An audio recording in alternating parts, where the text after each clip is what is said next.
Hey guys, I'm Annie Designs and welcome back to my YouTube channel. As mentioned in my updates and announcement videos, my next cosplay that I'm working on is Snow White from Mirror Mirror, or at least remaking my old one that I made when I was 18 years old. So my big project of 2021 is going to be this particular costume. So today I thought I would go over how I'm planning to do this and some of the research that I did in order to actually start the planning process. The planning process for this costume, it took a lot longer than it originally did when I made my first one. So also gonna contrast and compare a little bit to how I actually made my old one and how different I plan to make my new one. Of course, some of these plans are not set in stone because things will change as I make the costume, of course. So let's get right into it and how I plan to do things. To start, we need to talk about the understructure. In my original one that I made when I was 18 years old, I didn't have much understructure. There wasn't many underlayers. I wore what I consider a small strapless bra, which has a little bit of boning, goes about down to here, and acts as a backless strapless bra. And that was the only thing. It wasn't a proper corset, but it was corset-like, but definitely not a proper structured corset. And then with that, I wore a hoop skirt that I made out of piping and wire, which wasn't very strong, not sturdy at all, definitely doesn't work anymore, has since been thrown in the trash. Was not the most structurally sound hoop skirt ever, necessarily. And that was it. That was all I had underneath the costume. So not much. This time I plan to do the underlayers a little bit more on the proper side. As I mentioned in my little analysis of the costumes from Mirror Mirror, the costumes are not based on any one time period. They are based on several time periods, so I kind of have to guess at what areas this particular dress is based off of. Looking at it, I believe it's based on about the 1850s to 1860s, somewhere in that range, just from the silhouette and some of the features it has. The costume is by no means historically accurate, but it does have a little bit of historically inspired pieces here and there, so that's what we're gonna go with. So for the undermost layer, I plan to wear a proper chemise and drawers. I will be using Truly Victorian's 1865 chemise and drawers pattern. This was forwarded to me by my friend Crimson Needle over on Instagram.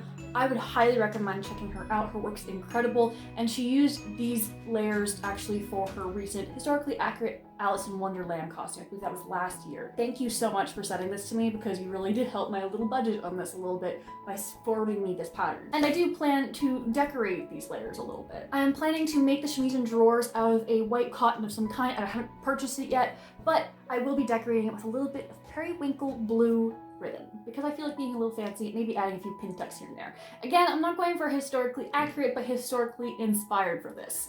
And you'll find out my color reasonings a bit later, because this is not exactly the color of Snow White's dress, is it? The next layer to discuss, of course, is the corset. Like I said, I did not originally wear a corset under this. I was wearing a boned bodice of some kind, and then the little corset strapless bra thing, but this time I am going to be making a proper corset, also from Truly Victorian. This is the late Victorian style. This was recommended to me by several friends, and I'm actually really looking forward to putting this together. I have gone ahead and purchased all the things I need already for the corset, and it will likely be one of the first things I make, if not the chemise and the drawers. I've gone and purchased some spiral steel boning for the boning channels on the corset, the caps for the boning channels because you can't for the boning because you kind of need to cap them off or the boning can actually ruin your garment. And I'm using a periwinkle blue twill fabric, a cotton twill, for the actual structure and the actual garment itself. Super pretty and super sturdy, and this was also recommended to me by several people for not breaking the bank by using full coutil to make the corset. I have also purchased a busk and some flat steel boning from Farthingales as well, so I have all the things I need to put together a corset now, and I'm really quite excited about it. I even might use some of this trim that I found in my grandmother's stash, just to make it look fancy. I'm not sure yet, but pretty. I feel like it'd be really pretty since so far I have a lot of white and periwinkle happening in this costume for the undergarments. The next undergarment of note, of course, is the hoop skirt, the thing that I really messed up on the first time. I will probably be using the Truly Victorian pattern after seeing Cassie Renee using it for a recent tutorial that she did on making a hoop skirt properly, and it really is the right shape I need, and I do have enough boning for it. So this is also from Farthingales. It's hoop boning. I hope I have enough of it for this, but I think I did. I got the recommended amount. And for this, I got just a ton of twill tape in periwinkle blue again. Now this is the reason why I got so much and why I got it in this color. The periwinkle blue twill tape was buy one, get two free for each packet. So I saved over $40 on wiltate. I'm hoping this is gonna be the right kind. If it's not thick enough for the hoops themselves, it will be the vertical supports. So at minimum, my vertical supports for the hoop skirt are going to be periwinkle blue, which will kind of tile the undergarments all quite nicely together, I think. This was the deciding factor. They had everything else I needed in the same exact shade, so I just kind of was like, you know what? This stuff's on sale, it's blue, let's go with it. So sometimes it's the cost factor that's going to affect your decisions, I guess. Now that we have the base understructure pieces discussed, it's time to actually discuss the things you start to actually see on the costume and in the movie. That starts off with the petticoat, which is an underlayer, but you can actually see it a little bit. And some behind the scenes clips that are on YouTube that the choreographer posted about the behind the scenes and the dress rehearsals from the last like Bollywood scene in the movie. I'll link those down in the description because it's really, really cool and quite a good resource when you're trying to figure out how to make a costume and you only have limited angles from the movie. I spent so much time pausing, rewinding, and just trying to find that perfect angle from these little scenes. There were several bits where her skirt gets flown up a little bit from a turn, and I was pausing and trying to see how many layers. From that, I can assume there are minimum 4. That's all I got, really. And then while my friends Symphony and Silk and I were doing a little bit of searching and digging on this costume, because unfortunately, unlike some costumes made by Disney, it's not as well recorded. It's not like the Cinderella one where you can actually see progress photos of them working on the petticoats. But she found this image. Now, first off, this poor costume, all wrinkly, it's not on the mannequin properly at all. The petticoat's just hanging out, but the petticoat is just hanging out, and you can see this layer of like pleated ruffled bit on the petticoat, not most uppermost layer.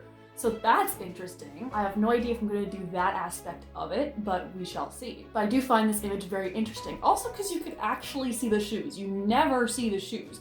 No matter how much I paused and stuff, I couldn't get a good shot of her shoes. And these actually look reasonably simple to put together by altering a pair of already made shoes. So I'm still trying to decide exactly how I want to make the petticoat itself, but I have a few ideas. Symphony and Silk's helping me out with a few ideas, and she's really the petticoat master here. I think I have an idea, but it will all be based on how everything goes with all the other understructured things before I even worry about the petticoat construction. But I will say this, there was an interesting detail I noticed in those behind the scenes videos, and then I also noticed it elsewhere. So in these videos, I thought I saw an extra layer on top of the petticoat.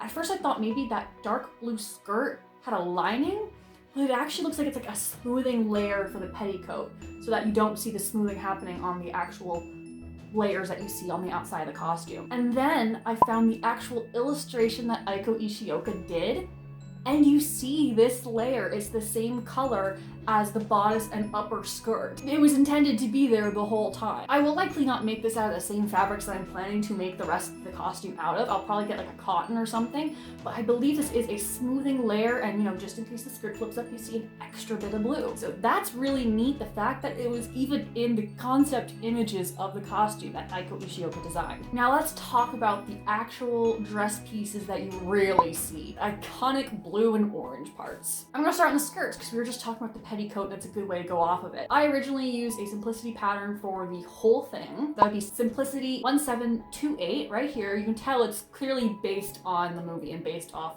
this particular costume. That's what I used, and it was more of a very pleated half circle skirt. So this time I am planning to make them full circles and likely offset circle skirts. The other interesting thing I noticed while doing research on the costume again, so when I did it, I originally just hemmed the skirts and then I drew on all the flower details, and then I just pleated some ribbon to make the little pleated ribbon effect. I noticed while looking closer at the trim on the skirt that it seems like the pleated trim is done almost like Rococo style, like 1800s style trims, where it's pleated and likely not even a finished edge and just put on, and then it seems like the flower trim is used of the same fabric as the rest of the dress, but it seems to be maybe like a bias trim or like a facing trim that was embroidered, folded the edges over, and put on top of the pleating, because it seems to be off the skirt, not down on the skirt with pleating trim at the sides. But that isn't the most interesting part about the skirt in my most recent research. My original skirt, I just hemmed it. I just rolled over a quarter of an inch, rolled over a quarter of an inch, pressed it down, stitched it down. You don't see any stitching on the hems of these skirts. And then I looked closer at one of the most iconic images of the skirt, this picture right here. If you look closer, look at that. There is some lace on the inside of the skirt. And if you look at where the lace is placed versus where the finished hem is, that is a skirt facing. There's an extra bit of the skirt folded up and likely hand stitched down through all the lace. So it is finished likely by hand using a historical skirt facing method instead of a traditional hem method. So I likely have a lot of hand sewing in my future. Now for the top of the costume. My original one, I just used Simplicity 1728. And it's fine, it looks the part, but when you really look at it, it's not very similar at all. The seams are all in completely wrong places. I recently took a look at a lot of the seam placements on the actual costume itself. I looked at so many pictures, I watched those behind the scenes videos so often, and came up with some little illustrations of what I think the actual seam placements might look like. And then when I looked at my original one, I realized just how off I was. I can't say that this looks like the truly Victorian pattern, the 1860s pattern that they have. Similar, but not quite. So I will be drafting this from scratch. I don't know if I'll be draping or drafting. It depends on how I feel once I get to this part. I will say on the bodice, one thing I was originally very, very proud of was the smocking. And yes, I will be doing that again. Of course, I can't just skip out on that part. The orange pieces, like the sleeves and the bow on the back, I would likely be making quite similarly to how I originally made my costume when I was 18 years old. The bow was heavily interfaced and wired. I'll just likely be making it a slightly different shape around this time. I do actually have a lot of notes in this sketchbook on the different layers I'm expecting to have to do. Just lots of ideas, and this is where I'll likely put measurements and stuff. It also helps me a lot to actually draw out the costume. Now, as far as the fabrics go, I have some swatches coming in from Silk Baron, which I'm really excited about. These fabrics are definitely likely a taffeta or a peony. More likely a taffeta, judging by how smooth it actually looks and just the body of it in motion. I'm really looking forward to testing out the colors to see if they're appropriate to the media and if they work all together, because that's more important than making sure it's accurate to the film colors. At least in my opinion it is. So that is the Spark Notes version of my research and planning for the remake of my Mirror Mirror Snow White cosplay. I hope that this little summary of how I'm planning to do the costume makes sense, is interesting, and maybe a little insightful for those non-cosplayers who don't really know about what goes into making a costume. I did a video about planning my Saria cosplay, and that costume is a lot more simple, so it's a very different comparison here. And if you have any questions or even suggestions, please leave them in the comments. I'm really curious to know what you guys think and your opinions, and I hope you guys are looking forward to seeing this project come to life. Be sure to also check out my Instagram, because I will be posting progress as it happens on there live, as opposed to YouTube, who gets it several, usually weeks later. Be sure to like, subscribe, and all that good stuff, and I'll see you in the next video, okay guys? See you later!